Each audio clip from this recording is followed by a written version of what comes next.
Halo, kembali lagi bersama Media Eduka. Dalam video kali ini, kita akan membahas soal dan pembahasan pretest PPG pada bidang pedagogik. Contoh soal nomor 1. Seorang guru mencari materi dan media dari internet saat menyusun rencana pembelajaran atau RPP. Materi dan media tersebut akan disampaikan pada proses pembelajaran dengan maksud agar siswa tidak mengalami kesulitan memahami pelajaran. Langkah apa yang harus dilakukan oleh seorang guru saat memilih materi pelajaran? A. Mengidentifikasi aspek-aspek yang terdapat dalam kompetisi inti, kompetensi dasar, dan indikator. B. Menganalisis potensi peserta didik, relevansi dengan karakteristik daerah, dan struktur keilmuan. C. Menyesuaikan dengan tingkat perkembangan fisik, intelektual, emosional, sosial, dan spiritual peserta didik. D. Melihat kebermanfaatan bagi peserta didik, aktualitas, kedalaman, dan keluasan materi pembelajaran. E. Relevansi dengan kebutuhan peserta didik dan tuntutan lingkungan, alat dan sumber bahan, dan alokasi waktu. Pembahasan. Berikut adalah langkah-langkah dalam memilih materi pelajaran. Mengidentifikasi aspek-aspek yang terdapat dalam kompetensi inti, kompetensi dasar, dan indikator. Mengidentifikasi jenis-jenis materi pelajaran. Memilih materi pembelajaran yang sesuai atau relevan dengan KD dan indikator pencapaian. Memilih sumber materi pelajaran. Jadi, jawaban yang tepat adalah A. Mengidentifikasi aspek-aspek yang terdapat dalam kompetensi inti, kompetensi dasar, dan indikator.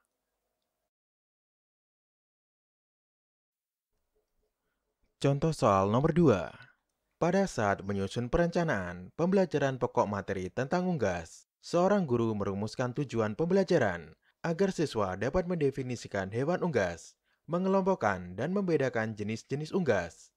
Adapun pilihan strategi pembelajaran untuk menjelaskan materi kepada siswa tersebut, yaitu strategi pembelajaran deduktif, mendasarkan tujuan dan strategi pembelajaran tersebut, mencerminkan ragam pengetahuan yang jenisnya. A. Fakta. B. Prosedur. C. Keterampilan. D. Konsep. E. Prinsip. Pembahasan. Dari perencanaan pembelajaran pokok materi, dapat dianalisa bahwa siswa diminta untuk mengemukakan definisi, membedakan dua hal, dan mengklasifikasikan, di mana hal tersebut merupakan indikator belajar siswa untuk jenis materi konsep. Jadi, jawaban yang tepat adalah D. Konsep.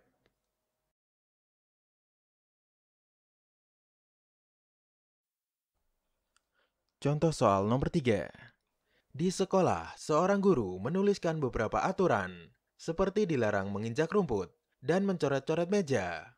Hal ini merupakan pembiasaan kepada peserta didik agar berkembang kecerdasan. A. Naturalis. B. Kinestetis. C. Visual spasial. D. Verbal linguistik. E. Logis matematis. Pembahasan. Pembelajaran di kelas yang mengembangkan kecerdasan naturalis adalah 1. Jalan-jalan di alam terbuka. 2. Melihat keluar jendela. 3. Ekostudi. Ekostudi adalah strategi yang mengintegrasikan kepedulian peserta didik pada kelangsungan bumi untuk semua mata pelajaran. Misal, tidak menginjak rumput, tidak membuang sampah sembarangan. Jadi, jawaban yang tepat adalah A. Naturalis.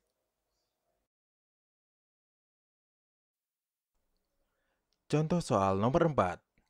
Pada rancangan pembelajaran, terdapat contoh kompetensi dasar, yaitu mengidentifikasi jenis, sifat, dan fungsi bahan alam dari tanaman untuk produk karya seni rupa dan kriya. Maka, rumusan indikator yang bisa dikembangkan guru pada tingkatan kognitif mencipta atau C6 yang tepat adalah A. Mengelompokkan bahan alam dari tanaman pandan untuk produk karya seni rupa. B. Menyebutkan fungsi tanaman pandan untuk produk karya seni rupa. C. Menjelaskan sifat tanaman pandan untuk produk karya seni rupa. D. Membedakan sifat tanaman pandan dengan tanaman suji untuk produk karya seni rupa. E. Membuat produk karya seni rupa dari tanaman pandan. Pembahasan. Berikut adalah tingkatan kognitif.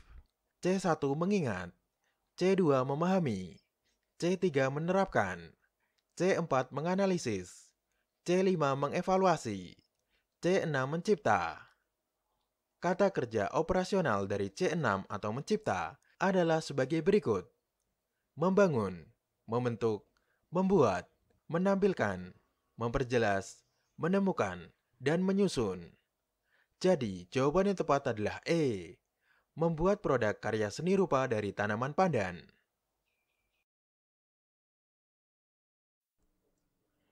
Contoh soal nomor 5. Seorang guru ingin mengetahui kemampuan siswa dalam mengatur dan mengelola perbedaan pendapat ketika dilakukan diskusi kelompok.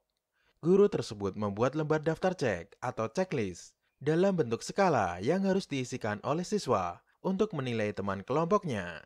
Jenis penilaian otentik holistik yang dapat dipilih oleh guru tersebut yaitu A. Penilaian kinerja, B. Penilaian proyek, C. Penilaian portofolio, D. Pertanyaan terbuka, E. Penilaian diri. Pembahasan.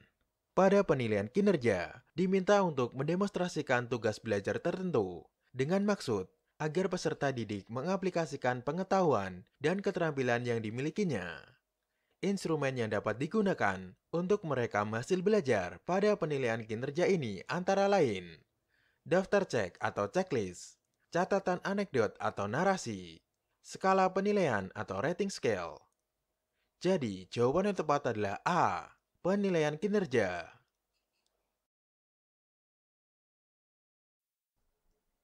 Contoh soal nomor 6. Seorang guru merancang evaluasi dengan mendasarkan pada indikator dan tujuan pembelajaran yang sudah ditentukan di RPP. Evaluasi tersebut dimaksudkan untuk menentukan hasil dan kemajuan belajar siswa.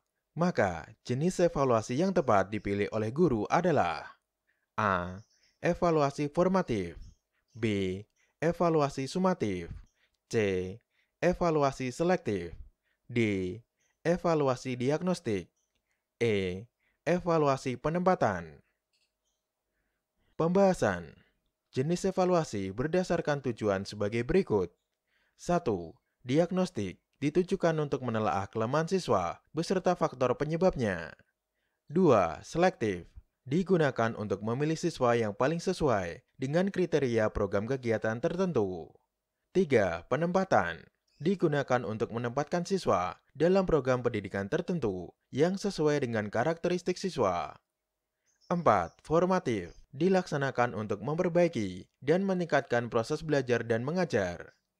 5. Sumatif dilakukan untuk menentukan hasil dan kemajuan belajar siswa. Jadi, jawaban yang tepat adalah B.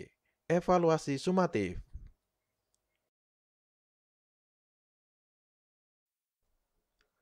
Contoh soal nomor 7. Seorang guru senior mengajar siswanya dengan metode diskusi dan menggunakan media gambar yang sudah berlangsung dari tahun ke tahun. Pada awal semester baru 2019, siswa di kelas tersebut diketahui 70% memiliki preferensi belajar kinestik, sehingga mereka tidak fokus saat pembelajaran dan di diskusi berlangsung. Siswa lebih senang jika mengerjakan tugas yang diberikan oleh guru. Dari kasus tersebut, strategi pembelajaran yang paling tepat dipilih guru. A. Kooperatif, B. Project-based learning, C. Kontekstual, D. Inquiry, E. Discovery. Pembahasan. Project-based learning atau PJBL merupakan strategi pembelajaran yang dikembangkan berdasarkan penerapan proyek dengan melibatkan siswa menyelidiki masalah dunia nyata, di mana sangat cocok untuk siswa yang memiliki preferensi belajar kinestetik. Jadi, jawaban yang tepat adalah B. Project-based learning.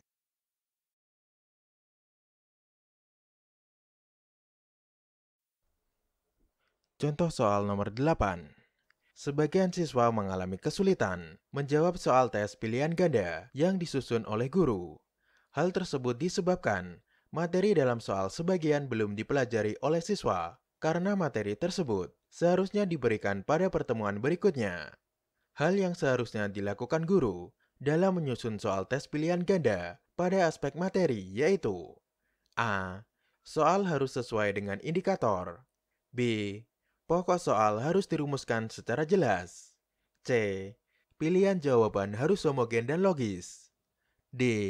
Panjang rumusan pilihan jawaban relatif sama. E. Butir tes tidak tergantung pada jawaban sebelumnya. Pembahasan. Secara teoritis, kualitas soal tes bentuk objektif dapat ditelaah dengan memperhatikan hal-hal sebagai berikut. Butir harus sesuai dengan indikator yang ditetapkan. Hanya ada satu jawaban yang benar. Pengecoh homogen dan berfungsi. Jadi, jawaban yang tepat adalah A. Soal harus sesuai dengan indikator. Terima kasih telah menonton video Media Eduka. Semoga bermanfaat. Jangan lupa untuk like, komen, share, dan subscribe.